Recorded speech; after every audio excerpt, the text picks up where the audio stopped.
Hi everyone, it's Mick and Nick here from Dad Matters. We're doing our dad chat not quite live today, so it's Wednesday morning, it's just about 10:30. We thought we'd pre-record it just because we've had some technical issues the last week or two where it's been cutting off and restarting and cutting off and restarting.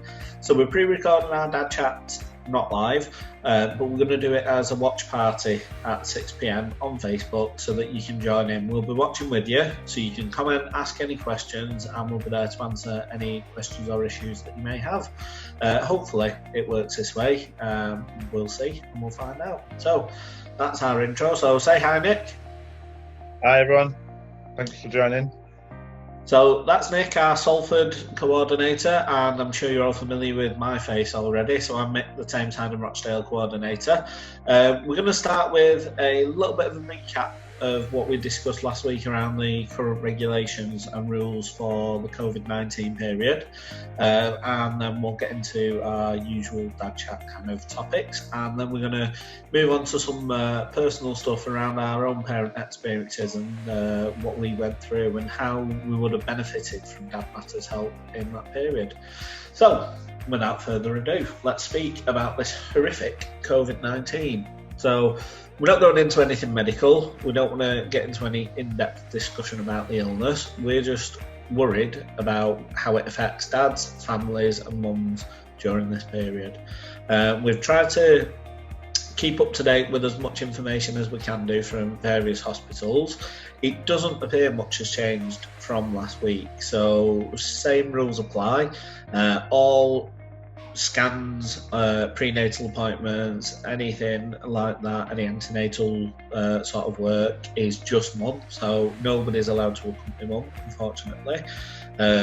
Some hospitals are now giving away free scan photographs because dad can't be there, so they're letting you have a scan photo for free to take back to dad, which is nice. Labour, once mum is in established labour, dad can then go into the labour suite and be there with mum while baby's born. We had a dad whose baby was born last week, Ricky, who had a little baby called Vincent, who's a little stunner. You probably saw the post on our Facebook page that he asked us to share. He was thanking us for our dad chat pre-birth and also just letting us know that it wasn't as scary as it seems to have a baby during this period. One tip and a bit of advice that we did get was to take some snacks and make sure you've got change for the car park, because it's only established labour when you'll be allowed in, so you could be outside for quite a while waiting for that call to tell you you're allowed in the room. So yeah, take a good book, make sure your iPad's charged, and yeah, plenty of change for the car park. But yeah, once established labour starts, you'll be taken in, you're allowed to be there as normal, everything will go as it would do in normal circumstances. So yeah, that's really good news. You will get to be there for the birth of your baby.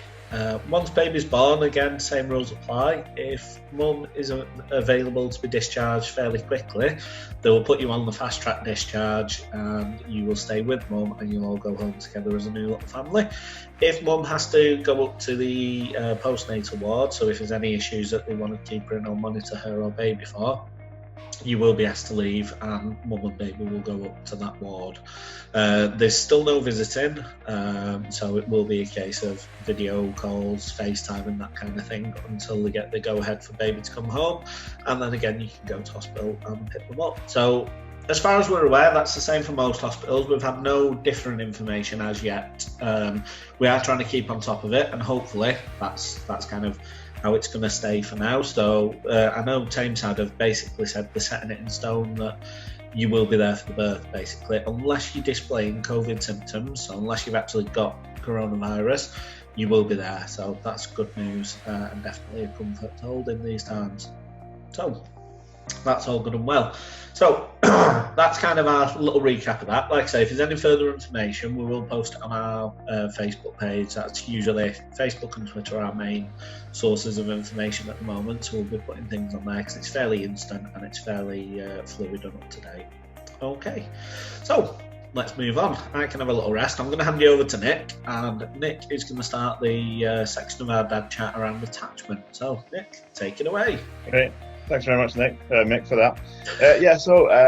Attachment. So I'm just going to talk about a few things about how attachment is vital for yourself, but also the baby, and how we can do that, and kind of really easy steps that we can take to do that. So one of the things that we can first do is, if thinking about skin to skin. Now, I don't know if any dads have done this before, or if you've seen this done before, and any dads doing it. But skin to skin is really great for yourself, but also for your baby as well. So your partner will give birth, the baby will get checked over by the midwife to make sure everything's okay, and then it might be that your partner has the baby on skin to skin just for a little bit, maybe have a feed or something like that. But then there'll be a time where your partner might need a rest, and what's great then is that where you can get time to do some skin to skin with your baby. All it's doing is taking your top off and just putting the baby onto your skin, making sure there's a blanket over the baby to keep warm, and that then will just really help and develop the relationship that you will have with the baby. Not only does it build your relationship, it also builds their brain development as well, and they will get they'll get your body's heat as well, but they'll also get to know your smell, and so that's really good for you and the baby, and for your mental health, and for the baby's mental health as well. So let's be thinking about the skin to skin that we can do. And in terms of building attachment now, if your partner's due to be giving birth anytime soon, if we've been thinking about, well, what can I do now? Some great things that you can be doing now is reading to the baby, or singing to the baby, or even just talking to the baby. Those kind of things are really vital now, because they'll get to know your voice.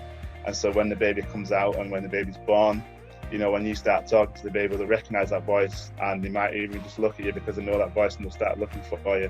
So even then, just that is great for building the attachment for yourself, but also for the baby and their development as well. And it's all about building the neurons in the brain, and having these positive interactions with the baby helps to build their brain development as well. In terms of communicating with the baby as well, what we do is we talk about something about the dance of reciprocity, and it's basically you just talking to the baby and just, you know, talking about the things that you're doing. So it might be that you're washing up, and you're just saying that you're washing up. Oh, shall I wash up now? And it might just be that they're just looking at you and thinking, what are you talking about? But it's you just interacting with the baby, and some of it might sound a little bit silly, but it's all about building this positive relationship with your baby, and for you attaching, you know, to this baby and having this really good relationship. And like, you know, sometimes as blokes we don't want to do these silly things about, like, maybe what may seem silly, the things like skin to skin, the things like talking to the baby whilst it's in your partner's tummy. But all these things are really important for you, not just for you, but also for the baby, and in terms of them building this really great attachment with yourself as well. Is there anything else, Mick, that you can think of that we might have missed? No, I think that kind of covers the early stage of attachment really well. I like your point about singing to the baby. Yeah, not all dads want to do that, because some of you, you might have the voice that will upset your baby, let's put it that way. But yeah, that communication's great. It's really good as well, because while baby's in the tummy, it's very hard for dads to focus on the actual physical being of the baby, because you can't hold the baby in your arms. It's difficult as men to put that connection in place, whereas communicating with the bum really does help get that vision of your baby. It makes you start thinking a bit more. What will they look like? What colour will their eyes be? Will they have my hair? Which my baby has. All them kind of things. So it's a really good thing. It just helps you kind of get baby in mind early doors. You might notice on our logo, it's on that side of me, on our logo in the second D, we've kept baby in mind. So that's part of the logo, is baby's there, because we always want baby in mind, and doing early attachment before baby's born really does help with that. In terms of when attachment stops, there's no real limit to when it stops. Like the skin to skin, you can carry that on for as long as they'll let you, basically. You get to teenage years, they'll start pushing away and go, Dad, get off me. But yeah, the more you can do skin to skin, the more it helps. And it helps with health things as well, such as allergies, asthma, eczema, hay fever, any kind of allergies. It helps them build up a bit more of an immunity, so they're less likely to get them as they're older. You may hear me snuffling away right now because my hay fever's gone mental. And yeah, I'm hoping that the skin to skin I've done with my little girl will help that she doesn't suffer like I'm suffering right now, which would be a bonus. So yeah, there's all sorry, Mick. That's all right. Sorry, mate. Also, there's when I think about dads and what you're able to do, I suppose there's only two things that as a dad that we can't do, and that is give birth and breastfeed. If that's what obviously what your partner chooses to do. But if you and your partner choose that you're going to bottle feed, you're able to do that as well. So even if you're just doing the night feed, the bottle feeding at night, that is a perfect opportunity for you just to be able to just attach with your baby. Even if you can't talk because you don't want to wake your partner up, you just giving that bottle to the baby and then seeing you do that is a great way to just attach. And again, for your own kind of mental health and for your relationship with the baby, that will only help it. Or even if you can't do that because you've got to go back to work after 2 weeks, even if you only get a golden 30 minutes when you come home from work, for you to be able to just spend time with the baby, changing the nappy, just doing a little bit of playtime with it, even bathing it, again, that is really good for building that attachment with the baby as well. Yeah, that's absolutely spot on. I'm glad you mentioned that golden 30 minutes as well, because that's the thing with attachment. You don't have to be with baby all day, every day. At this current time, you might be, because we're not allowed to leave houses. But yeah, even if you just get that 30 minutes, you might come home from work and your missus is just about to go and bath the baby, and you'd be tempted to think, I've just got home from work, I'm going to get a drink, I'll let her do that.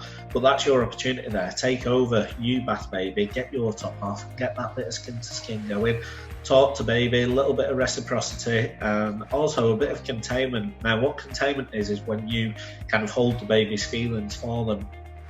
While they're so young, there's so much going on in the brain, there's so much development happening that they're not always able to cope. Certainly the emotional part of the brain is struggling to develop in the early stages. When you get them on your chest and they've got that skin to skin, they can hear your heartbeat and it makes them calm, it helps them regulate everything a lot more, and it will help them sort out their emotions a little bit as well. So you're kind of taking their little stresses on board and they're able to just relax for a little time, and it will really help them deal with things as they're growing up. So yeah, it's really good way of describing attachment there. Thank you for that, Nick. So Nick also mentioned about mental health, how it can help your mental health. That's another thing we like to talk about in Dad Chats, is mental health and how that can be a barrier to attachment, or how good mental health helps with attachment and how they help each other out. So in terms of the negatives, if you're suffering with poor mental health, you might physically be able to do everything that your baby needs. So you might be able to feed them, change nappies, you could cuddle them, but if your face just isn't there, if your mind's somewhere else, you're not quite giving them that attachment they need.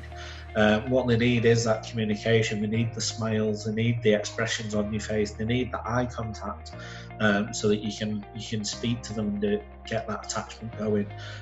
If you are struggling with your mental health, you're probably not going to do those things, and that can then have an impact on baby. So in terms of what you need to do if you feel like you're struggling, that's the access to services part of the Dad Chat. So in terms of services, it's knowing what's available for you as a dad to get some help. A main protocol is us, Dad Matters. You can see we've got the banner over my shoulder with our website, Facebook, etc. on there. Obviously, if you're watching this, you've already found us, which is great. If you are struggling, do get in touch. Drop us a message, an email, give us a call, whatever you feel comfortable doing. Our phone numbers are on the page, there's posters with those on. We've got every means of contacting available, basically, other than carrier pigeon probably. So yeah, get in touch, have a chat with us, and we'll be able to help and point you in the direction of services that can help you. Another great source for dads is midwives and health visitors. Now, at the moment, you won't be able to face-to-face see them, but you will be given their phone numbers and you can contact them and speak to them as well. All the health visitors, certainly in the areas that we cover, are aware of Dad Matters. They know of us and they will direct you to come and speak with us. But it's great that you were able to speak with them, because one mistake a lot of dads make is not knowing either the difference between a health visitor and a midwife, or that they're able to access that service as well. So any service for mum is also there for dad. It's there for parents, so the both of you. And the difference with a midwife and a health visitor is your midwife is there to help with the baby being brought into the world, and some early aftercare, whereas a health visitor is there for the family. So the health visitor's patient isn't mum, it isn't the baby, it's the family unit as a whole. So when they come to your house, certainly in the older way of doing it before we had to stop visits, but some health visitors are doing visits for certain families. But yeah, when they come into the house, or if they video call you, they want to see the family as a whole. They want to speak to all of you and see how you're all getting on. And it will help them speak with Dad as well if Dad's there, and it gives you a great opportunity to speak to them. You may feel a bit awkward doing that in front of your partner, but that's why you'll also have their contact number, so you can text them or ring them, get in touch with them, and get any information that you might need. So they're kind of services available. Also, you've got your GP. You can give your GP a call, see if they can help. And there's loads of groups and apps and all kinds of things available as well. So obviously there's us, Dad Matters. In terms of dad support, there's apps, Dad AF, which is a great app. That's a bit like a social network community for dads. There's Dad's Unlimited. That's more for if you're having trouble, maybe you don't live with your partner, or you're separating. They're good for that kind of thing. And if you just literally go on Facebook and type in Dads, you'll find loads of different groups there that can help. So it's really good to know that there is support out there for you as a dad, certainly as a new dad, because it can be quite daunting going into that new dad period without COVID-19 hanging over us. So in this period, it could be even more scary. But the big thing is just reach out and speak to somebody, because help is out there for you. Just going a little bit back onto the benefits of mental health, because we talked about negative there, but if you're able to bond with baby, do this skin to skin, it's going to help your mental health improve. Because what you don't realise is when a baby enters a house, your hormones change massively. We all know that mums do. They have this big hormonal release when baby's born, and there's a lot of sorting out in their body to be done. But for dads as well, there's a massive change. So in terms of your hormones, your testosterone level drops and your estrogen actually rises when baby comes into the house, which is something a lot of dads don't realise, and that's why they don't understand what's going on when they're getting stressed out or worked up. But that's kind of the reason why. Having baby on your chest helps with the release of these hormones as well. You exchange them with baby a little bit too, and it just puts you in sync, and it will really clear your mind and just make things seem a whole lot better. So yeah, it's such a simple thing to do, skin to skin, but it will have benefits for everything going forwards, which is great. So yeah, I think that's all that kind of area covered. So as I mentioned, we're going to talk a little bit about our own sort of experiences of being dads, and how we felt like we coped or maybe could have benefited from having Dad Matters around. So I'll start because I've got the youngest child as far as I'm aware. Agnes is only 2, just turned 2. No, I've got a 7-month-old as well. Have you? Oh my God, yeah. I totally forgot that. Right then. Yeah. So we'll let you start then, Nick. Okay. Yes, so I've got a 6-year-old, 2-year-old, and a 7-month-old. So it's been quite challenging the past few weeks in terms of kind of being inside the house, and although we've gone to the garden, the weather being great and things like that. Clearly, when you've got the 6-year-old is in school, is missing school, is missing his friends, the 2-year-old can't quite comprehend why we can't go to the park, why we can't go and see grandparents, things like that. And obviously, a 7-month-old is just like has no idea. So it's trying to juggle all that, and in terms of like my mental health and my wife's as well, and kind of checking in with each other just to make sure that we're doing okay and that we're doing well. I think that's really important. That at the end of the day, you've had a full-on day, feeling so tired. You've had your tea and things like that, and it's really important that if we can just check in with your partner. Obviously, if you're not able to do that because you're by yourself and you're a single dad, or then it's really important that you've got somewhere to do that you can ring somebody. They can chat. You can check in with Dad Matters. You can check in with a friend or something like that. It's really important that you do that. But in terms of the birth and things like that, and 7 months ago when our baby, when our daughter was born, thankfully Dad Matters was there, and I was already kind of part of volunteering with Dad Matters. But I suppose 2 years ago when middle one was born, Dad Matters,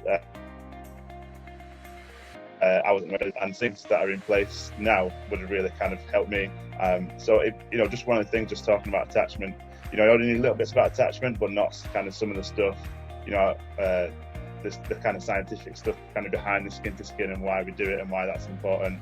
And then like kind of why we talk to the baby, why it's really important, even if you only get 30 minutes, kind of all that sort of stuff was really kind of, I knew I needed to do it because my wife, she's quite aware of all this sort of stuff, but kind of as a bloke, you kind of just don't fully think about it all the time. And one of the really kind of key things that really helped me when we were expecting our children was the hospital bag. Hospital bag is really important for your partner, but I think for you as the dad as well, the hospital bag is really important. So talking about things like snacks, drinks, magazines, books, iPad, all that sort of stuff. Because yes, it's really important that your partner is fed and watered, but for yourself, if you're not fed and you're not watered and you're not able to just kind of take a few minutes to kind of read a book or something like that when things might not be happening, then you're not going to have the energy to support your partner when she's in the heights of labour. So it's really important that you're thinking about that and kind of planning for that and planning for taking obviously a change of clothes and things like that. Obviously at the minute, with the way things are with COVID and things, and obviously going to be able to visit, at specific times in the labour, that's a little bit different. But again, it's really important that you've still got that sort of stuff, with you, especially food and drink, to keep yourself hydrated and to keep your energy levels up. So things like Lucozade, things like energy bars, just things like that, just to, because you might not be getting proper meals. And then when coming home, it's always a different dynamic when you've got another child in the house, kind of how you can kind of deal with that. And I think especially the 2-year-old has been kind of not been fully sure about kind of where he kind of sits within the kind of family unit. Not in terms of because of what we're not kind of spending time and things like that, but I think just because we can't understand, like he used to be the one that was just had all the attention, and now the baby came in 7 months ago, and so because he's 2, you don't like to say terrible twos, but the kind of things that happen. So we're really just trying to manage that as well. So it's especially given this current time, it is a challenge, but it's great that we're able to spend this much time together. But it's challenging how to work differently as a family unit. But yeah, it's really important that for your own mental health, that you've got somebody you can check in with though as well. Or if it's just taking, after everything's kind of settled down in the evening time, taking half an hour out just to kind of switch off. Get yourself something to eat, get yourself a drink, making sure that we are looking after ourselves as well. Yeah, absolutely. Yeah. I totally echo what you're saying about having a 2-year-old as well, because I've got a 2-year-old daughter and they just don't understand what's going on at the moment. They're really excited because dad's home all the time and mum's home all the time and they're not going to a childminder's, but then they don't understand that you're still having to work at home, and that's kind of the balance bit that can be a struggle. You probably noticed Nick is in his bedroom, I'm in my kitchen. Yeah. My wife's took Agnes out in the back garden just to give us that peace, because otherwise that's all you would hear is daddy, daddy, daddy, and the sign would have been tipped over by now as well. So yeah, it's just finding that bit of space where you can get a bit of peace and quiet. And yeah, when we were pregnant as well, we saw a poster for Dad Matters at the hospital, and it was my wife who gave me the nudge and basically sent me the link and got me on the page, because otherwise I probably wouldn't have bothered, because I'm a bloke and that's what blokes do. Obviously I'm glad we did. I never got the dad chat though, which is something that I really think I would have benefited from, because skin to skin, I only learnt of it very close to Agnes being born, and I didn't really get the benefits of it. I used to wonder why I see pictures of my mates with the top off with the new baby and just think, oh, what's going on here? Why have you got your top off? Now I know, obviously it makes perfect sense, but at the time it really sort of just made me think that's a really odd picture, what's going on there. But once you learn about it and the benefits, then yeah, it's massive, and that's where that extra bit of education would definitely have helped during them early times with Agnes. But certainly I've made up for that now working for Dad Matters. It's helped me learn a lot of things about how much your baby's brain's developing in them early stages. Certainly in the first 2 years of their life, the brain develops massively. Up to 80% brain development happens in them first 2 years. So it's a great time to kind of capitalise on them moments. And yeah, while we're at home spending time with them as well, just realizing that we can enjoy and embrace this time, as frustrating as it might be. It's taking that time to look back and think, actually, I'll never get this again. So just use it to your advantage and just really enjoy what you're doing with your children at the moment as well. But take a bit of time for yourself, have a little rest where needed, keep your energy levels up, and reach out and speak to anybody. If you feel like that's something that you're struggling with your own mental health and you don't want to burden your missus because she's also going through it with you, then just reach out, speak to one of us, give us a call, give us a message, and we'll help you try and sort everything out as best as we can during this time. So yeah, I think that's kind of basically our main message. The one thing I didn't remember, Nick mentioned, I'm pointing that way, but it's that way I should be pointing, I think, I don't know. But one thing that he mentioned was hospital bags, and it's something we always talk about in dad chats. I'll reiterate the bit that I always say is travel light. Don't take too much, certainly now in the COVID period, but even just when things are back to how they were. Travel light, because you don't want to be carrying 4 bags of pillow, loads of books and everything around with you, because something might happen that you have to move somewhere very quickly, and then you've got to gather all this stuff up and disappear. And I still never got that iPhone charger back. It just disappeared into the ether. So yeah, you could end up losing something. Official iPhone charger as well, they're not cheap, so a bit gutted about that. So travel light. So yeah, a little bit of handy advice to finish off with. So I think that's kind of everything covered. Is there anything else you want to add in, Nick? No, I think that's everything. Yeah, I think just really important to to just reach out if you're unsure about anything. No question is a silly question. And to just think about how you can best support yourself, your partner, and the baby that's the new baby that's going to come and change your world for the better as well. Yeah, absolutely. And you're right. No question's a silly question. So definitely give us a shout. And also, you can't quite see it, but if I just angle down a bit, the dad pad. Oh yeah, there we go. Get the dad pad. If you've got anything that you feel like it's a stupid question, just get your dad pad open on your iPod or your tablet. Get that open, have a look, and you can look like you're just looking at Facebook or something, whereas actually you can be finding out a bit of advice. So yeah, search for Dad Pad on the App Store, get that downloaded. On our Facebook page, actually our website's probably best, there'll be a link on there for it. They are on Facebook as well, Dad Pad. But yeah, that's something really good to download. So yeah, hopefully you'll all do great. You can certainly come to us if you need anything, but just enjoy this time being a new dad, an expectant dad. Even if you're an established dad watching, enjoy it, embrace it, and yeah, have fun. And we'll see you again next week, guys. Great, thanks. Cheers. See you later.